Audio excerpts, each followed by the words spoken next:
कल्पना कीजिए कि आपसे आपकी आज़ादी छीन ली गई है। आपका परिवार आपसे दूर है। आपको भूखा रखा जा रहा है और मौत हर वक्त आपके सामने खड़ी है।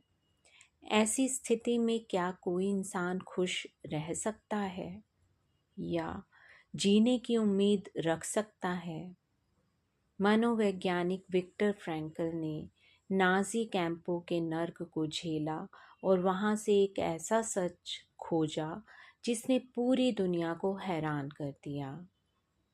आज हम मैन्स सर्च फॉर मीनिंग को डिस्कस करेंगे, जो हमें सिखाती है कि इंसान से सब कुछ छीना जा सकता है सिवाय एक चीज़ के, अपनी परिस्थिति के प्रति अपना नज़रिया चुनने की आज़ादी। फ्रैंकल ने कैंप में देखा कि जो लोग शारीरिक रूप से मजबूत थे वो जल्दी हार मान रहे थे, लेकिन जो मानसिक रूप से किसी उद्देश्य से जुड़े थे वे जीवित बच गए। वो कहते हैं कि इंसान को शांति की नहीं बल्कि एक अर्थपूर्ण उद्देश्य की तलाश होती है।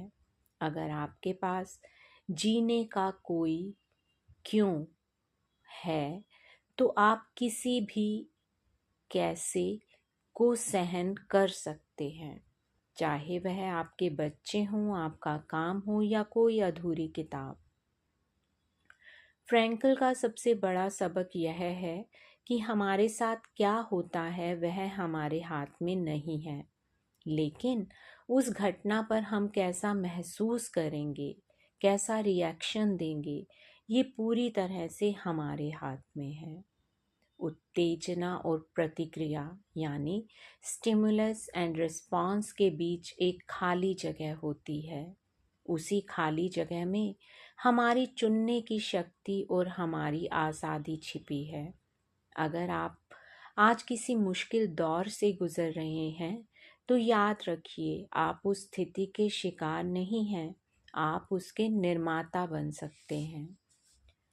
जिंदगी हमेशा सुखद नहीं होती, दुख आना तय है, लेकिन विक्टर कहते हैं कि दुख तभी दुख रहता है जब तक उसे कोई अर्थ ना मिल जाए। जैसे एक डॉक्टर को मरीजों की सेवा में सुख मिलता है या एक माँ को अपने बच्चों के लिए किए गए त्याग में अर्थ मिलता है।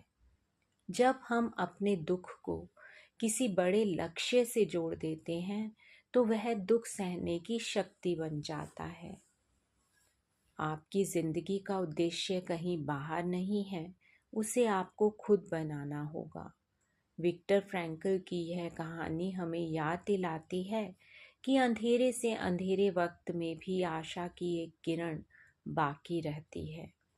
अगर आपको अपनी ज़िंदगी का मकसद मिल गया है तो कमेंट्स में पर्पस लिखें, और अगर आप अभी भी तलाश में हैं तो इस वीडियो को दोबारा देखें और खुद से पूछें वह क्या है जिसके लिए आप कल सुबह उठना चाहेंगे।